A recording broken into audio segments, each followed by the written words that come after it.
Bon, je suis arrivé à Tarascon, sur Ariège, le lieu du barrage des agriculteurs. Donc j'y vais pour voir et faire un petit état des lieux. J'y vais surtout et bien évidemment avant tout pour les soutenir. Voilà, ça vous donne déjà un petit aperçu de la ville, qui effectivement est un passage obligé pour le pas de la Case et l'Andorre. Donc l'accès à l'Espagne est impossible pour un certain temps.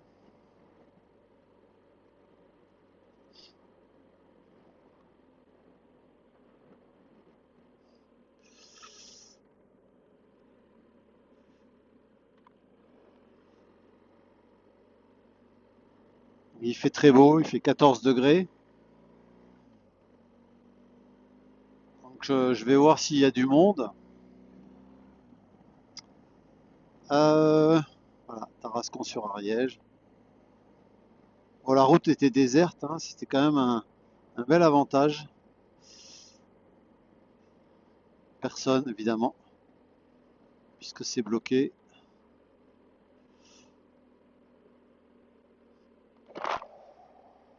Bon, voilà.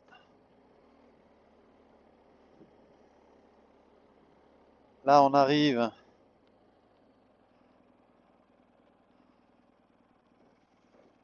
Bonjour. Je vais les soutenir. Ah, d'accord. Ok. Comment? Non, j'ai réfléchi parce que je connais pas bien l'endroit.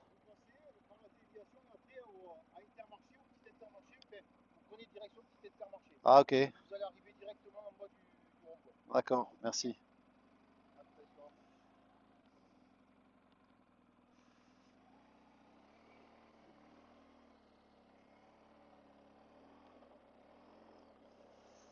Donc, ouais, il y a une déviation.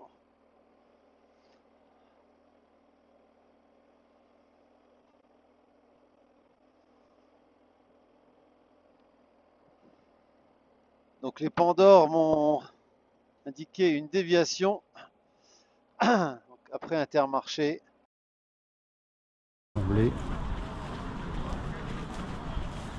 Ce qui s'y passe.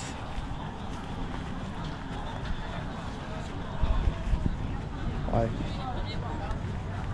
Bien 200 personnes à peu près. Voilà.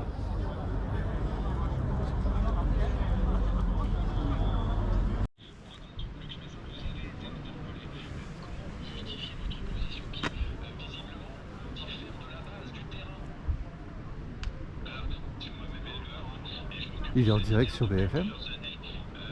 Ah ouais, quand même.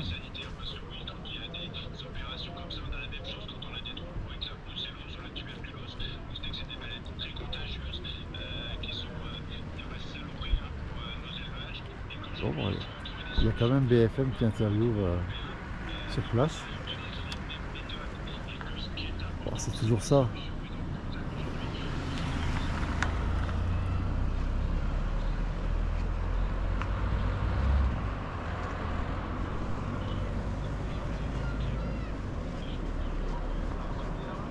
Il y a des beaux tracteurs.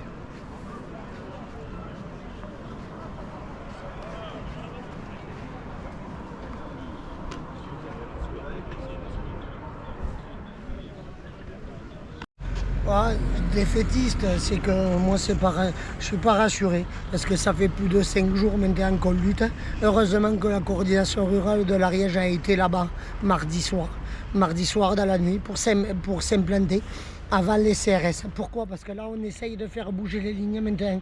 Vous le voyez, le mouvement national. Il a fallu ça, on n'a pas réussi à le faire dans les PO, mais moi je l'avais promis à monsieur le préfet que s'il y avait un cas en Ariège, qu'on serait au rendez-vous, on serait au rendez-vous. Mais là maintenant, vous voyez comment ça se passe, les nouveaux cas de DNC. Il y a le prélèvement, une simple bête qui a un peu de fièvre, prélèvement, d'accord, 10-12 heures après, la ferme envahie de CRS, comme ce matin, là, ce qui se passe à Benque, envahi depuis 8 heures ce matin. À midi encore, l'éleveur, je l'ai eu au téléphone, il ne savait pas si son cas était positif ou pas. Alors non content. C'est très violent, c'est très violent. Mais c'est très violent. Quand j'entends des propos là, du vice-président de la FNSEA qui me dit que Macron est derrière les agriculteurs français, ah oui, oui, oui, il est derrière, oui, pour nous envoyer les CRS, les drones et les hélicoptères. Voilà. Et demain, vous allez voir la ministre, vous allez parler avec elle. Eh bien, je ne sais pas trop si j'y vais. Elle ne veut voir que les présidents de chambre des 13 départements et les présidents des 4 organismes syndicaux Occitanie. Hein. Voilà. Et là, maintenant, donc, qu'est-ce qui va se passer? On continue comment ici? j'en sais rien. Il y a de la colère, il y a de l'incertitude, il y a et de la peur, de la détermination aussi. De la détermination, mais avant tout, en premier, c'est la peur. Ouais. La peur que chez soi-même, on ait un cas et qu'on abatte tout le troupeau. Parce que là, en 20 heures, il n'y a plus de bêtes. Ouais. Du jour au lendemain. Et après, de la détermination, parce que s'il n'y a plus de bêtes, on a une agriculture au territoire. S'il n'y a plus d'élevage, il n'y a plus d'élevage. Et puis certaines races, comme par exemple la Gasconne, ça va être très dur de remonter génétiquement. C'est des races qui peuvent disparaître. Et les coopératives, les coopératives, comment elles vont vivre, les négociants privés. Mais comme, vous le savez, en Ariège, on est un territoire rural. Comment c'est fou. Mais l'agression dont vous avez été victime, on n'avait jamais vu ça. Moi, personnellement, je n'ai jamais vu ça. Je n'ai jamais vu ça. Moi, j'y étais dans les bombes crémeaux, autour des bâtiments. C'est la folie. Aucun respect. Aucun respect. Ouais. Je sais pas. Donc là, nous, ça nous plaît pas. Hein. Ça nous plaît pas là d'amener des déchets, mais on a manqué de respect. Ouais. Mais je vois en attendant qu'on a amené des déchets, on bloque, s'organise. Mais moi, je n'ai pas vu un habitant, opinion publique, nous crier dessus. J'en ai pas vu un. Tous, ils nous applaudissent. Allez voir l'alimentation que l'on a. Tout le monde nous en amène là, de Tarascon. C'est spectaculaire. Et le dialogue, il existe avec la préfecture?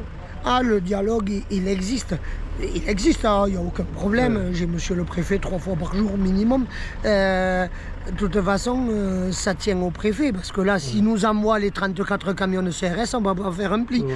Mais par contre, j'ai l'impression qu'entre la préfecture et la hausse, c'est plutôt là que c'est compliqué, le national.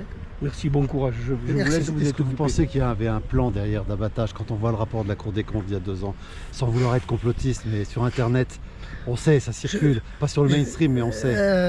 Et qu'est-ce que vous pensez de ça? Au début de tout ça, je ne pensais pas.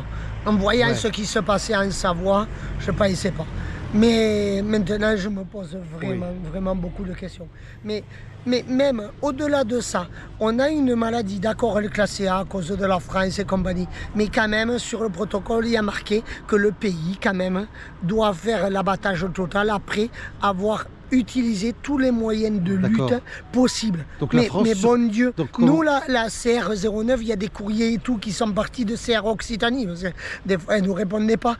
Et on a fait des réunions le 9 septembre. Depuis fin juillet, on demande la vaccination. Parce que vous le savez, à force, il a fallu jusqu'à fin octobre pour réunir toute la profession, la faire accepter, là, parce que tous les syndicats ne la voulaient pas, la vaccination. Là, il y a l'unité des syndicats. Là. Donc là, maintenant, il y a l'unité. Mardi matin, là, c'était le 9, elle nous a fait un communiqué de presse qu'elle nous refusait la vaccination, Madame la ministre.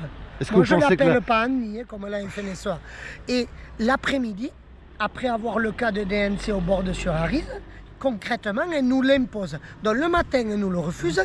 L'après-midi, on est imposé, comme on rentre en zone. Bon, la voulait, mais il nous l'impose. Sur le principe, c'est... Mais on marche sur la tête. Est-ce que vous avez des contacts avec plusieurs vétérinaires, plusieurs sons de cloche? Est-ce que vous avez des vétérinaires qui vous disent que c'est efficace ou que c'est pas efficace? Là, sur chaque regroupement, sur chaque rond-point, on a à peu près une quinzaine de vétérinaires qui viennent nous soutenir.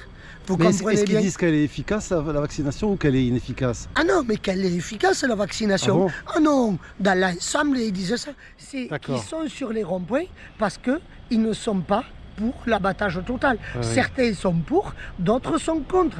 Il y a des avis partagés. Par contre, il y a un rapport de la Fédération nationale des vétérinaires d'Europe qui remettent en cause l'abattage total.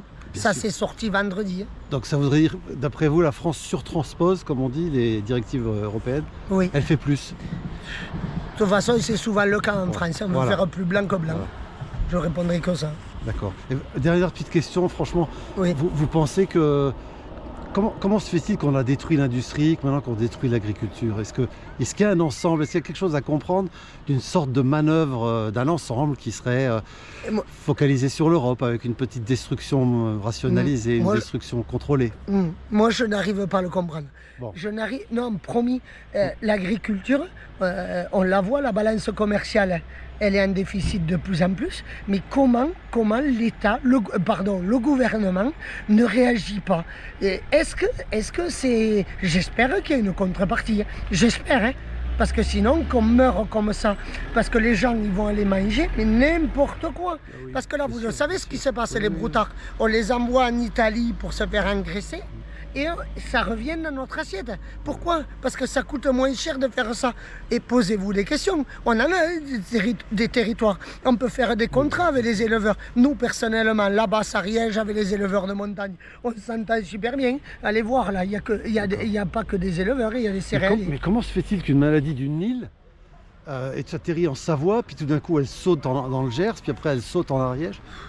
Après, là, c'est possible qu'il y ait eu des transports illégaux, c'est possible. Mais après, ça se transmet par des moustiques. Tout. Là, il y a eu. Mais il y en a encore des moustiques en hiver?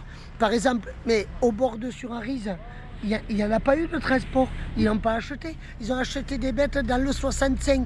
Et dans le 65, c'était une zone indemne. Il n'y a pas eu de transport illégaux. Eh bien, comment on l'explique? Mais je n'en sais rien. Mais après, on est un territoire quand même des élevages très concentrés, de montagne, beaucoup d'entraide entre agriculteurs. Mais beaucoup de circuits courts. On pouvait quand même, il n'y a pas besoin d'être scientifique pour savoir que l'abattage total, ça n'allait pas être la solution pour éradiquer la maladie. Je vous remercie, monsieur. Physiquement, comment vous êtes?